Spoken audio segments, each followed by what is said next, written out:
This video is a full guide on how to optimize sleep specifically for growing taller. Let's begin. Tip number 1 is to maximize HGH release during sleep because this is the single highest ROI activity that you can do for height. HGH will help with muscle and bone repair if you're post-puberty, and during puberty, it helps your growth plates expand like crazy. What you want to do is go to bed at the same time every single night because that first hour is what matters. That first hour is when HGH is released, and if you miss this, then you miss your dose of HGH. Part 2 is to not eat carbs or sugar before bed. I've talked about this before on my channel, but it causes an insulin spike which inhibits HGH release during sleep. Instead, if you are hungry, eat a little bit of protein to provide your body with amino acids and eat some nuts for melatonin and healthy fats. Nuts that contain a lot of melatonin and healthy fats are almonds and pistachios. Now, cherry juice contains a lot of melatonin as well, but you shouldn't drink it because it has too much sugar and that inhibits HGH, which is what we're after. Tip number 2 is to have some sort of supplements before bed. These are not necessary and they are expensive, but they are worth it. So we've got vitamin D, which helps with calcium absorption into the bone matrix, zinc, which helps with bone growth because it promotes osteoblast activity, and osteoblasts are just the cells that help lay down new bone. And then we've got magnesium and omega-3 fatty acids. Both of these aid in bone health and repair. With magnesium specifically, we've got 3 versions: an oxide, citrate, and glycinate version. Oxide is usually cheaper but has a lower absorption rate, and glycinate is usually a little more expensive and has a higher absorption rate. With L-arginine and L-glutamine, these are just 2 amino acids that are necessary for HGH release, and they can also boost HGH by 60 to 80% when you take 5 to 9 grams of it. This is the current formula that I'm taking for my triaminos. Next, we've got mouth tape. Mouth tape will reduce snoring, prevent a dry mouth, and it's a better way, just a more efficient way, to get oxygen to the brain and the body. So this aids in better and deeper sleep. You want better, deeper sleep here because that aids in HGH release as well as bone and muscle repair. So if your sinuses are really clogged up, because this is the main concern that most people have, you can inhale some steam from a hot shower or boiling water right before bed. This will help clear your sinuses. You can also use some sort of nasal spray, like a pharmaceutical. Afrin is the one I've used before. You shouldn't use this too many days in a row, but it definitely does help, especially if you have a cold. Now, you can also eat spicy foods or elevate your head with an extra pillow. Both of these help drain your sinuses. Tip number 4 is to block light. Light is pretty much the devil when it comes to sleep because light is what governs your circadian rhythm.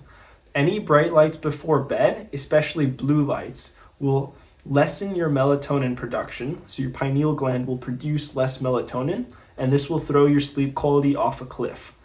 And real quick, bright versus blue versus red. So bright lights are the worst. Avoid them at all costs before bed. Blue light is that shorter wavelength that signifies, hey, it's still daytime. Red light is more akin to a sunset, right? That transition from blue to red at sunset, which helps you get drowsy and ready for bed. So red light's actually good. Now, what I would suggest are blue light blocking glasses. This is the pair I've got. They look like this. They're awesome. I use them every night. And I would just use it 1 to 2 hours before bed. You can still use your phone. You can still use your laptop. Just lower the brightness and put it on night mode.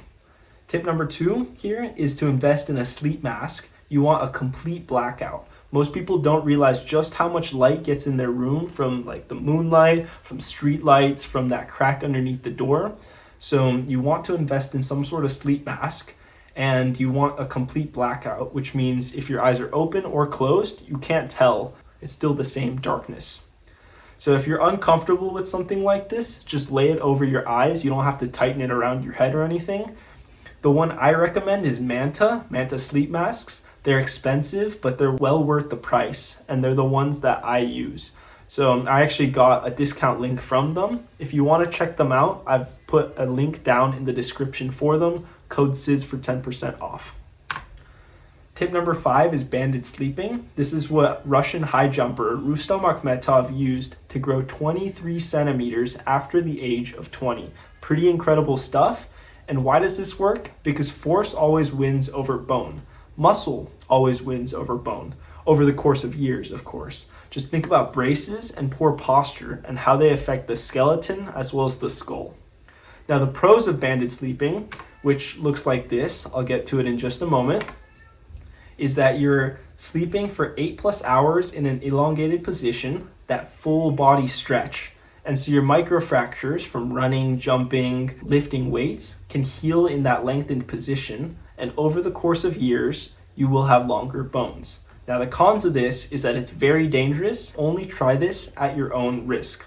So it can cut off circulation after just a few hours, depending on how much force you're putting with the bands. And in severe cases, it will lead to tissue death. Also, if you use too strong of a band, you can tear ligaments and muscles, and your spine will be in a vulnerable position because the discs are separated, and any sort of twisting motion can injure your back.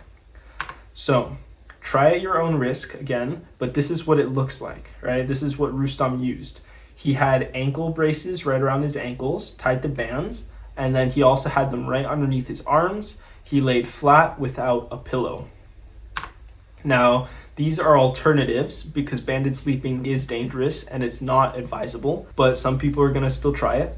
Now, we can use ankle weights over the side of the bed. This is a lot safer. There's no spinal involvement, just the shins. The drawback is that you're only growing your shins. Now, you can also hang from a bar with your hands or from your ankles with gravity boots. The main thing here is spinal decompression, which we want right before bed because any sort of growth that happens will be on top of that decompression.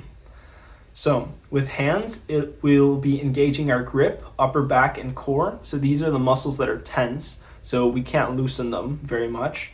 And then gravity boots will have also an engaged core, hips, and lower back. Those are the main differences. I would recommend gravity boots if you can afford them or if you can find them, just because you can hang for longer and you just get a better stretch. Outside of those options, we've also got an inversion table.